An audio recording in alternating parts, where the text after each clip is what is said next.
Hello everyone, welcome back to my channel. आज हमारा day 84 of our 90 day challenge for clearing CFA level 3।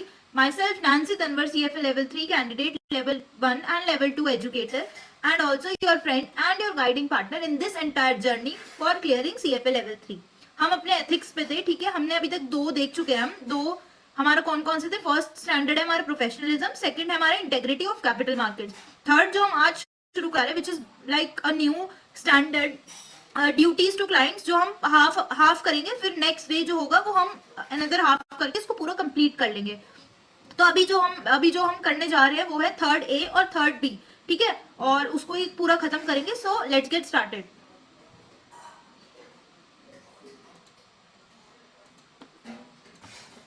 तो as I have already said, हम शुरू करने जा रहे हैं ड्यूटीज टू क्लाइंट्स। क्लाइंट्स का सबसे पहले हमेशा ये याद रखना, क्योंकि ये तो हमें स्टैंडर्ड्स याद रखने ही है, बट इसमें एक और चीज याद रखना कि इसमें देखो थर्ड हमेशा क्या है, सबसे पहले क्लाइंट का स्टैंडर्ड पहले दिया हुआ है। उसका एक रीजन है, जस्ट इसमें ये बता रहे हैं इसमें, क्योंकि क्लाइंट को हम सबसे पहले हमारा जो भी इंटरेस्ट होगा, जो भी हम क्लाइंट का इंटरेस्ट सबसे टॉप पे रहेगा, उसके बाद एम्प्लॉयर आएगा, इसके बाद जो स्टैंडर्ड होगा स्टैंडर्ड फोर्थ, उसमें होगा ड्यूटीज टू एम्प्लॉयर।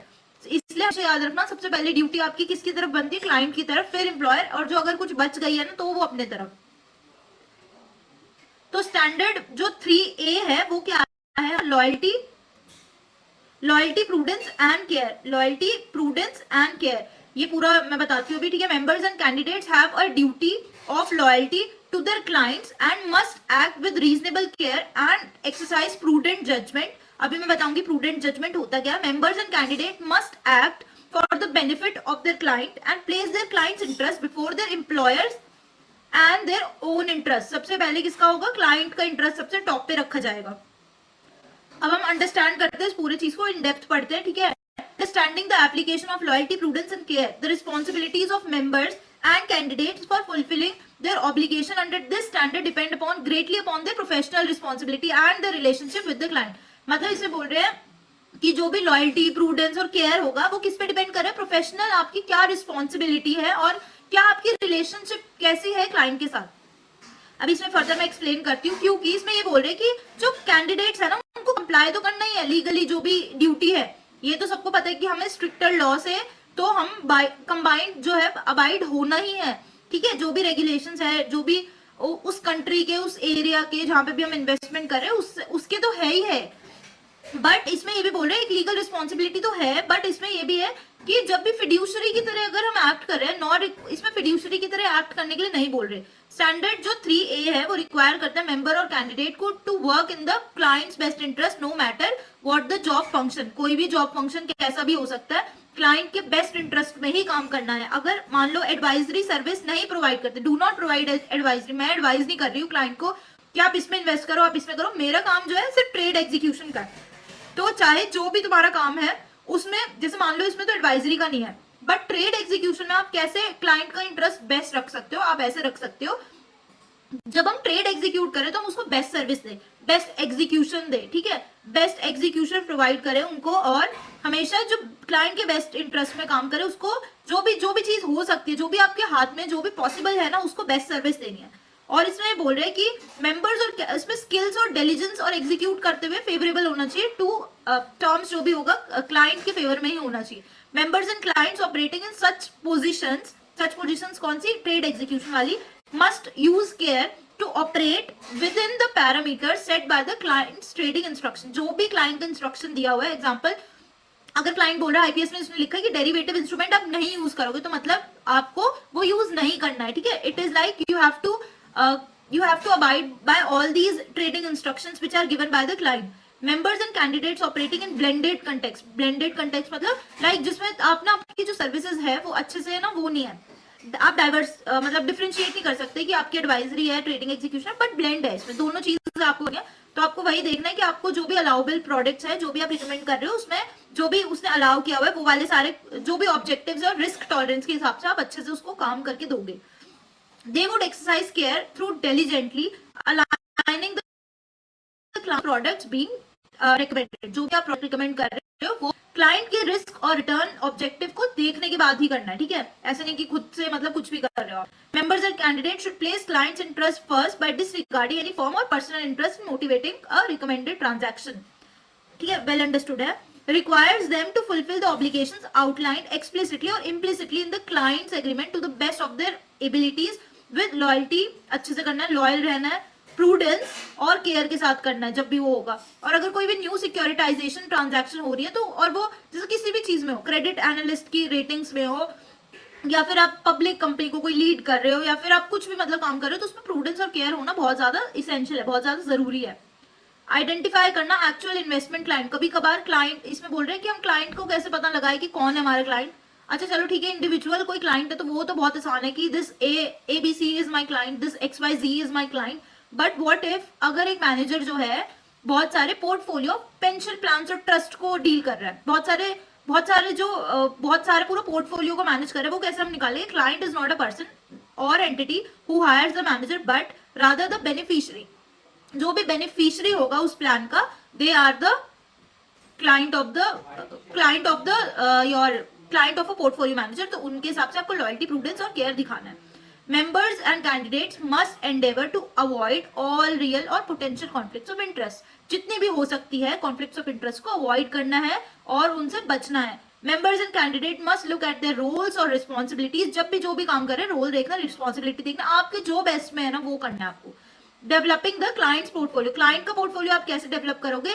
ड्यूटी जो है वो इंडिविजुअल क्लाइंट की तरफ जो है इंपॉर्टेंट है, ठीक है, because the professional investment manager typically possesses greater knowledge. अच्छा ये सबको पता है, हम लोग अगर जो सीएफए कैंडिडेट्स हैं उनके पास तो ज्यादा ही नॉलेज होगी ना फाइनेंस की as compare to your client. Maybe your client can could be your father, जिनके पास नहीं है इतनी नॉलेज, ठीक है, और हो सकता है maybe some other person layman हो सकता है जिसके पास नहीं है इतनी नॉलेज फाइनेंस की, बट आपके पास है। तो इसमें जो क्लाइंट है कोई वल्नरेबल पोजीशन में आ जाता है, तो उसको क्या करना पड़ेगा? उसको ट्रस्ट करना पड़ेगा अपने पोर्टफोलियो मैनेजर को। तो जब वो आपको अपना पैसा दे रहा है, हार्ड एंड मनी दे रहा है, उस पर वो आप पे ट्रस्ट कर रहे हैं, तो आपकी भी एक ड्यूटी बनती है, एक लाइक लीगल भी बनती है और एक मॉरल रिस्पॉन्सिबिलिटी, एथिकल रिस्पॉन्सिबिलिटी की बनती है। आप उसको अच्छे से, जैसे खुद के पैसे है वैसे ही करके उसको हेल्प करो, उसकी सर्विसेज प्रोवाइड करो। The manager in these situations should ensure the client's objectives और expectations उसकी क्या है, रियलिस्टिक होनी चाहिए, ठीक है, और जो भी क्लाइंट का सर्कमस्टांसेस है, रिस्क है, वो सारे अप्रोप्रिएट होने चाहिए। Recommended investment strategies should relate to the long term objective और सर्कमस्टांसेस को ही देखकर होना चाहिए। शॉर्ट टर्म वाली जो भी है चीजें नहीं ज्यादातर होती है, लॉन्ग टर्म की हम चीजें देख के ज्यादा करते हैं, ठीक है, कि हमारे लॉन्ग टर्म में क्या फायदा है। When members and candidates cannot avoid potential conflicts between their firm and their client's interest, they must provide clear and factual disclosure of the circumstances of the clients। ठीक है, इसमें बोल रहे हैं कि जब भी कॉन्फ्लिक्ट बिटवीन हो रही है फर्म का और क्लाइंट का इंटरेस्ट में, तो आपको पूरा अच्छे से एक्सप्लेन करना है अपने क्लाइंट को कि ये सब चीजें हो रही है, फर्म के साथ मेरी ये चीजें बातचीत हो रही है, और जो भी बातचीत हो रही है आप लोगों को क्लियरली उसको एक्सप्लेन करना है। Members and candidate must follow any guidelines set by their clients for the management of their assets। जैसे भी वो बोल रहे हैं कि मैनेज ऐसे करना है, वैसे ही आपको मैनेज करना पड़ेगा। Investment decisions must be judged in the context of total portfolio के हिसाब से हम देखेंगे, rather than individual securities के हिसाब से नहीं, पूरा जो टोटल ओवरऑल पोर्टफोलियो उसके हिसाब से हम देखेंगे। Soft commission policy, soft commission में बता चुकी हूँ पहले भी। सॉफ्ट डॉलर्स क्या होते हैं? सॉफ्ट डॉलर्स क्या होते हैं? जैसे ब्रोकरेज कौन करता है? ब्रोकरेज किसके हाथ में? पोर्टफोलियो मैनेजर के हाथ में, ठीक है। सॉफ्ट डॉलर्स क्या होता है या फिर सॉफ्ट कमीशन क्या होती है? जो भी इन्वेस्टमेंट मैनेजर है वो ब्रोकरेज कर रहा है, अब वो जो क्लाइंट की ब्रोकरेज से कुछ पैसा मिलता है, ठीक है, वो हमेशा यूज होना चाहिए क्लाइंट के फेवर में, क्योंकि वो क्लाइंट का पैसा है। अच्छा ठीक है, एक एग्जांपल देती हूँ, उसमें अच्छे से समझ आएगा। जो मेंबर और कैंडिडेट है वो पे कर रहा है higher brokerage commission than he should normally be paying. मैं किसी ब्रोकर को, बिकॉज मेरी रिलेशन ब्रोकर से अच्छे हैं, तो मैं क्लाइंट को ज्यादा, मतलब उसको ज्यादा पैसे देने के लिए बोल रही हूँ, क्योंकि मेरा और ब्रोकर का कुछ आपस में डील है, ठीक है। तो मैं क्लाइंट को बोल रही हूँ आप इसी ब्रोकर के पास जाओ, फॉर एग्जांपल जीरोधा के पास जाओ, एंजल वन के पास मत जाओ, बल्कि जो एंजल वन है वो उससे कम में पैसे में एग्जीक्यूट कर रहा है, वो वही सेम ट्रेड, और जीरोधा उसको ज्यादा महंगे में कर रहा है। बट सिंस मेरा उसके जीरोधा के साथ कोई आपस में डील है, जब उसको वो हायर ब्रोकरेज चार्ज कर रहा है, तो इसमें ये बोल रहे हैं कि अगर हायर ब्रोकरेज चार्ज कर रहे हैं तो वो कुछ जो पोर्शन है आपको या तो डिस्काउंट दो या फिर कोई ना कोई ऐसी एक्स्ट्रा सर्विसेज प्रोवाइड करो जो कि आपकी या फर्म की हेल्प में ना हो, because it is your clients money, तो क्लाइंट के ही बेनिफिट में होना चाहिए। डायरेक्टेड ब्रोकरेज क्या होती है? जब क्लाइंट खुद बोलता है मैनेजर को कि मेरा जो पैसा है, क्लाइंट का जो ब्रोकरेज है, आप गुड्स और सर्विसेज कुछ ले आओ क्लाइंट के लिए, तो उसको हम बोलते हैं डायरेक्टेड ब्रोकरेज। डायरेक्ट हो रहा है ब्रोकरेज। मेंबर और candidate is obligated to seek best price, best execution, जो भी क्लाइंट के लिए होगा बेस्ट देखना है आपको, जो भी कम सस्ते उसमें मिल रहा है और वही सेम सर्विसेज अच्छे से प्रोवाइड कर रहा है, उसको हमें देखना है, उसको हम बोलते हैं बेस्ट एग्जीक्यूशन। द मेंबर और candidate should disclose to the client that the client may not be getting the best execution. अगर उसको बेस्ट एग्जीक्यूशन नहीं मिल रही है डायरेक्टेड ब्रोकरेज से, तो आपको वो भी क्लाइंट को बताना पड़ेगा कि आप ना इसकी जगह नहीं इसकी जगह इन्वेस्ट कर सकते हो, इसमें ये सब चीजें कर सकते हो। अच्छा, प्रॉक्सी वोटिंग क्या होती है? अभी तक लेवल 3 तक अगर आप पहुंच चुके हो तो आपको प्रॉक्सी वोटिंग पता होगा, ठीक है? I am assuming this, but since level 1 और लेवल 2 के स्टूडेंट्स भी मेरी वीडियोस देख रहे हैं तो मैं बता देती हूँ प्रॉक्सी वोटिंग क्या होती है। अच्छा, कॉलेज में सबने प्रॉक्सीज डाली होगी, ठीक है, कि फ्रेंड को बोल दिया कि आप, ठीक है, मैं बंक मार रहा हूँ और आप मेरी अटेंडेंस लगा दो, तो उसको क्या बोलते हैं? प्रॉक्सी बोलते हैं उसको, कि प्रॉक्सी लगा दे। तो प्रॉक्सी क्या होता है कि प्रॉक्सी वोटिंग मतलब क्लाइंट जा जाके, जो भी जिस शेयर में इन्वेस्ट किया वो वहां जाके बोर्ड ऑफ डायरेक्टर्स और सारी जो मीटिंग होती है, जो भी जनरल एयूएम बोल रही हूँ, एजीएम होती है, जो भी एनुअल जनरल मीटिंग्स होती है, उसमें ना क्लाइंट तो नहीं जा सकता अपना काम छोड़ के, बट इसकी ये किस चीज की ड्यूटी है? ये बनती है इन्वेस्टमेंट मैनेजर की ड्यूटी बनती है, बिकॉज ही इज इन्वेस्टिंग। तो प्रॉक्सी वोटिंग में वो इन्वेस्टमेंट मैनेजर जाएगा और जाके वहां पे, क्योंकि because in economic value is involve, क्योंकि जो भी शेयर हो सकता है जो क्लाइंट है वो बहुत अच्छे से उसमें उसका काफी ज्यादा पैसा लगा हुआ है, तो उसमें बोल रहे हैं कि इकोनॉमिक वैल्यू जुड़ी हुई है क्लाइंट और मेंबर की, तो आपको प्रॉपरली सेफ गार्ड करना और मैक्सिमाइज करना है इस वैल्यू को। जब भी अगर आप फेल कर रहे हो, वोट नहीं डाल रहे, मान लो हो सकता है कि कुछ आपकी कोई अच्छा खासा अमाउंट या मटीरियल अमाउंट नहीं है, तो इसमें क्या होगा? जरूरी नहीं है कि कास्ट ना भी करे तो कोई बात नहीं, उसमें कोई प्रॉब्लम नहीं है, और वोट ब्लाइंडली नहीं करना है, ठीक है, अच्छे से करना है, ठीक है, और गवर्नेंस इश्यूज, ये सारी चीजें हमें देख के करनी है, कॉस्ट बेनिफिट एनालिसिस करनी है कि क्या हमें वोट डालना है या नहीं डालना, सब चीजें एनालिसिस करने की बात करनी है। तो अब इसमें बोल रहे हैं रिकमेंडेड प्रोसीजर्स क्या है सीएफए इंस्टीट्यूट के हिसाब से। रेगुलर अकाउंट इन्फॉर्मेशन, जो मेंबर्स और क्लाइंट है, अगर वो कंट्रोल कर रहे हैं क्लाइंट कैसे, कंट्रोल मतलब सारे पूरा खुद मैनेज कर रहे हैं, तो उसको क्लाइंट को क्या क्या सबमिट करना पड़ेगा? सबमिट करना पड़ेगा ईच क्लाइंट को एटलीस्ट क्वार्टरली, क्या चीज के लिए? आइटमाइज्ड आइटम के हिसाब से स्टेटमेंट, जो भी फंड्स और सिक्योरिटीज बाय की हुई है, ठीक है, और क्या डेबिट क्या हुआ है, क्रेडिट क्या हुआ है, सब चीज प्रॉपरली एक एक्सेल या किसी भी चीज के फॉर्मेट में अच्छे से जो एक्सप्लेन दिखाना है। Second, should disclose to the client where the assets are to be maintain, कहाँ मेंटेन किए हुए हैं, कहाँ वो मूव हो रहे हैं, ये सब चीजें दिखाना है। Should separate the clients asset from any other parties assets, ठीक है, इंक्लूडिंग मेंबर्स और क्लाइंट के एसेट्स के अलावा, खुद अलग उसको बाइफिकेट करके उनको दिखाना है।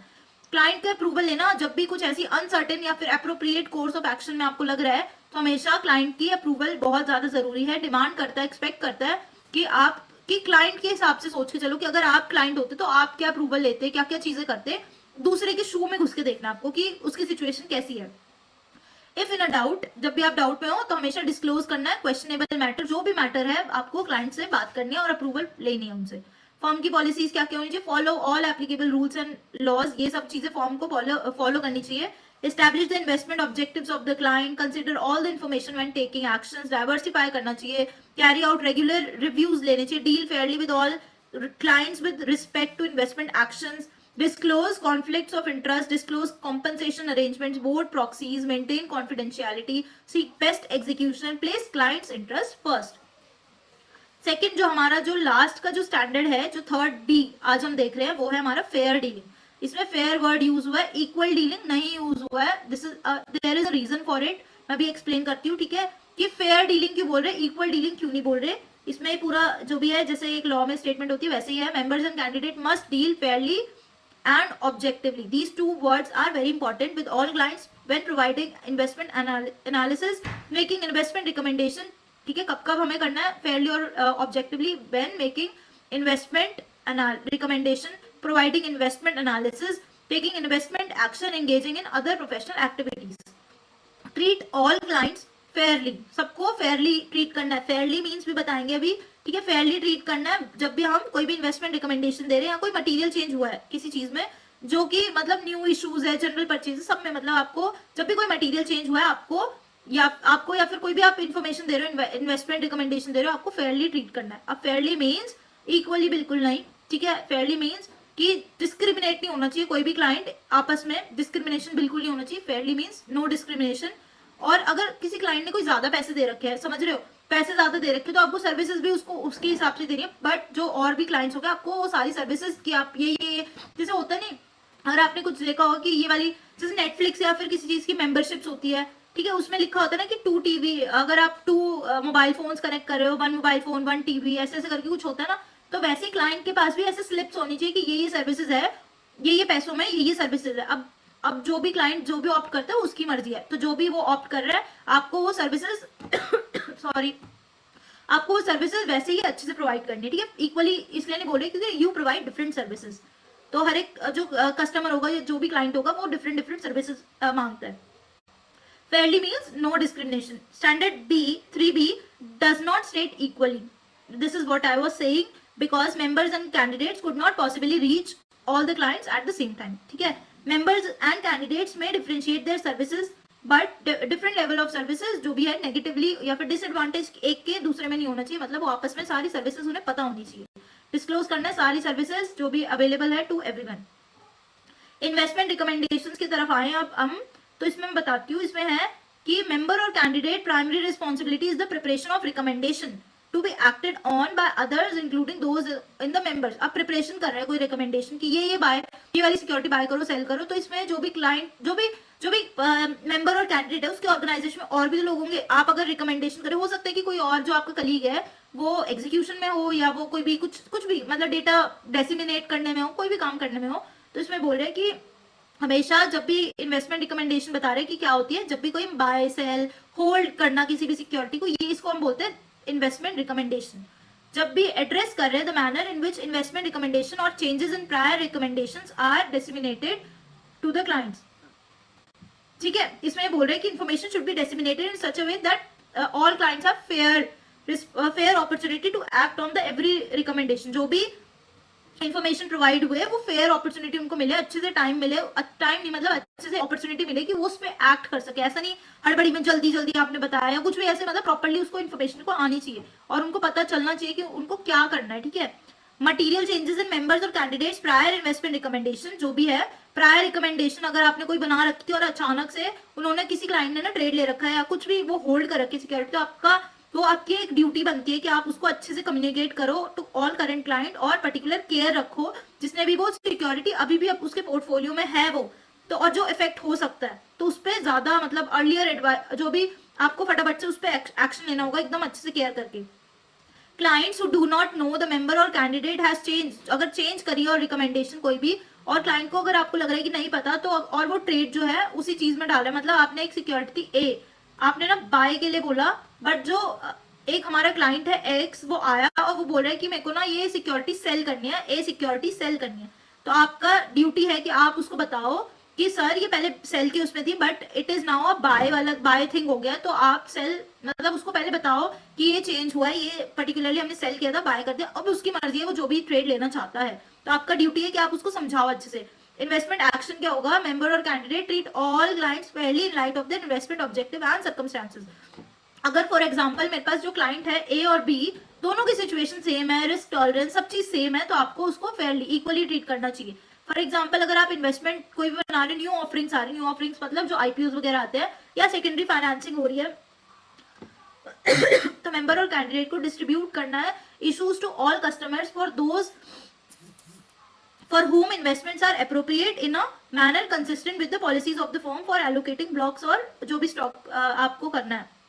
If the issue is oversubscribed है तो हमेशा परसेंटेज के हिसाब से prorated to all customer, pro rata basis बोलते हैं, उसके हिसाब से आपको करना है, राउंड लॉट बेसिस के हिसाब से करना है, ऑड लॉट डिस्ट्रीब्यूशन के हिसाब से नहीं करना है। और अगर आपके पास कोई ऐसा ओवर सब्सक्राइब आईपीओ आपको मिल गया है तो आपको अपना वो फोरगो करना पड़ेगा, और बट अगर आपका कोई फैमिली मेंबर का है आपका है आपको वो फोरगो करना पड़ेगा, आपको छोड़ना पड़ेगा वो आईपीओ।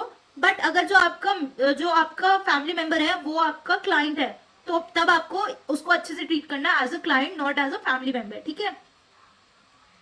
अब इसमें लास्ट स्लाइड है, ठीक है। रिकमेंडेड प्रोसीजर्स क्या है इस सिचुएशन में, डेवलप फर्म पॉलिसीज, कौन कौन सी फर्म की पॉलिसी है, limit the number of people involve, जितने कम लोग इन्वॉल्व होंगे उतनी ज्यादा जो इन्फॉर्मेशन है वो मतलब समझ रहे हो ना, जब ज्यादा लोगों को इन्फॉर्मेशन पता चलती है तो क्या होता है उसका खराब होने के चांसेस ज्यादा होते हैं। शॉर्टन करना है टाइम फ्रेम बिटवीन, जैसे आपने डिसीजन बनाया और तो लोगों को बताओ जल्दी, जितना शॉर्ट टाइम होगा उतना वो जो क्लाइंट है वो उसके लिए बेनिफिशियल होगा और उतनी जल्दी वो उस पर एक्ट कर पाएंगे।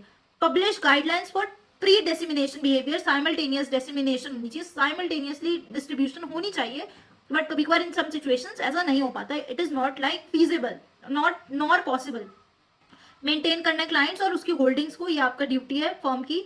और डेवलप करना, डॉक्यूमेंट करना ट्रेड एलोकेशन प्रोसीजर्स, और इसमें ये है प्रोसीजर अगर ब्लॉक ट्रेड आ रहे हैं, न्यू इश्यूज जो भी आ रहे हैं उसमें क्या क्या आपको करना है।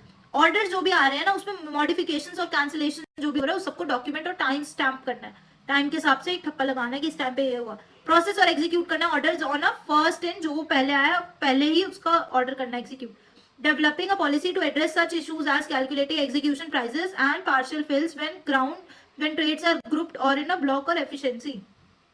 Giving all client accounts participating in a block trade the same execution price and charging the same commission. अगर सारे लोग block trades पे हैं तो उसको same execution और same commissions charge करना है. When the full amount of the block order is not executed, तो allocating partial executed orders को pro rata basis में आपको उसको distribute करना है, ठीक है। When allocating trades for new issues, जब भी new issues कोई आ रहे हैं, IPOs आ रहे हैं, तो obtaining advance indications of interest, allocating securities by client, providing a method for calculating allocations, ये आपके पास होना चाहिए और क्लाइंट को भी पता होना चाहिए। डिस्क्लोज ट्रेड एलोकेशन प्रोसीजर, आपको कैसे आप ट्रेड के प्रोसीजर ले रहे हो, कैसे बाय और सेल कर रहे हो, ये भी क्लाइंट को पता होना चाहिए कि कैसे आप कैसे एलोकेशन करने वाले हो, और भी जो आपके पास क्लाइंट्स हैं उनके कैसे कैसे कैसे आप दोगे, ठीक है। ये जनरली जो क्लाइंट्स होते हैं वो पूछ ही लेते हैं, ठीक है, कि आईपीओ आ रहा है, हॉट आईपीओ निकल रहा है, हॉट इशू बोलते हैं इसको, कि ठीक है everyone wants that issue. For example जैसे LIC होता है, ठीक है, और भी बहुत सारे आते रहते हैं, HDFC का कोई आईपीओ आ रहा है, SBI कार्ड आ रहा है, कुछ भी ऐसा होता है, तो क्लाइंट जनरली पूछ ही लेते हैं। Establish systematic account review each account on a regular basis पे आपको रिव्यू तो करना ही पड़ता है, to ensure that no client और customer is being given preferential treatment and that the investment actions taken for each account are suitable for जो भी क्लाइंट का अकाउंट के ऑब्जेक्टिव के हिसाब से है। डिस्क्लोज लेवल्स ऑफ सर्विस, आपको जितनी भी सर्विसेज है, अगर कोई डिफरेंट, जैसे मैंने बताया नेटफ्लिक्स में होती है, अलग अलग चीजें दी होती है, अलग अलग ये मोबाइल पे या ये इतने पैसे में मिला है, करते हो भी आपकी सर्व होगी कि आप ना ट्रेड एग्जीक्यूशन प्रोवाइड कर, रिकमेंडेशन भी प्रोवाइड कर रहे हो, कंट्रोल भी प्रोवाइड कर रहे हो, तो उसके इतने पैसे हैं। अगर दूसरी सर्विस अगर आप कोई और दे रहे हो तो उसके सर्विस अलग चार्जेस होंगे, तो वो सारी जितने भी सर्विसेज आप प्रोवाइड कर रहे हो वो सारी क्लाइंट्स को पता होनी चाहिए कि ये सर्विस अवेलेबल है, और हम कहीं कुछ ऐसा ना हो कि मतलब वो बोलने लग जाए फिर कि ये वाली सर्विस तो आपने मेरे को दी, तो आप बता सकते हो कि मैंने सर आपको ये वाली सर्विसेज पूरी सर्विसेज दिखाई थी, सबके पैसे बताए थे, तो आपने जो भी आपके हिसाब से अप्रोप्रिएट लगा आपने वो सर्विस ली है, तो उसके हिसाब से मेरी ये सर्विसेज है, अगर आपको अपडेट करना है तो आप ये और एक्स्ट्रा पे करके ये कर सकते हो। Different levels of services should not be offered to select, इसमें भी ना आपको डिस्क्रिमिनेशन नहीं करनी, दिस इज क्लाइंट्स चॉइस कि वो कौन सी सर्विस ले रहा है, आपको सेलेक्टिवली चूज नहीं करना कि सर आप ये वाला ले लो, आप कुछ नहीं बोलना, आपको सिर्फ सर्विसेज दिखानी है और उनको गाइड करना है कि हाँ चलो इस हिसाब से आप ये वाली सर्विस ले सकते हो, ठीक है। और जो इसमें बाकी अभी मैं बताती हूँ, एज आई वाज सेइंग, जो अभी मैं इसमें बताती हूँ आपको कि जो ये 5 है इसमें, ठीक है, ड्यूटीज टू क्लाइंट्स, ठीक है, उसमें 5 है, उसमें से हम 2 कर चुके हैं, 3 आर लेफ्ट, 3 बचे, अब 3 जो हमारा डे 84 है उसमें हो जाएगा, ठीक है। फिर हम धीरे धीरे करके, ज्यादा नहीं बचा अब हमारा, धीरे धीरे करके उसको कंप्लीट कर लेंगे, ठीक है। और किसी को कोई भी डाउट होगा तो प्लीज कमेंट कर लेना, ऑफ कोर्स रीच आउट, आपस में हेल्प करो, एक दूसरे की कम्युनिटी बनाओ, और ठीक है, बस लेवल 1 और लेवल 2 स्टूडेंट्स के लिए डिस्क्रिप्शन बॉक्स में आप लोगों के लिए गूगल फॉर्म है, जिसको भी कोचिंग लेनी होगी तो वो देख लेना। और मेरे को एक चीज और क्लैरिफाई करनी है, अगर किसी को नोट्स ही होते हैं, जो ये पीडीएफ्स बने हुए हैं, जनरली मैं वो पीडीएफ्स नहीं प्रोवाइड करती हूँ अलोन, बट क्योंकि किसी किसी के फरवरी में एग्जाम है या कुछ है, तो उसके लिए सिर्फ उनके लिए ही ये वाली जो जितनी भी होगी वो कमेंट कर देना, अगर कुछ होगा ऐसे चाहिए होगा तो। मैं अदरवाइज मैं ये लोन बिल्कुल भी प्रोवाइड नहीं करती, आप लोगों को भी कॉस्टली लगेगा, ठीक है।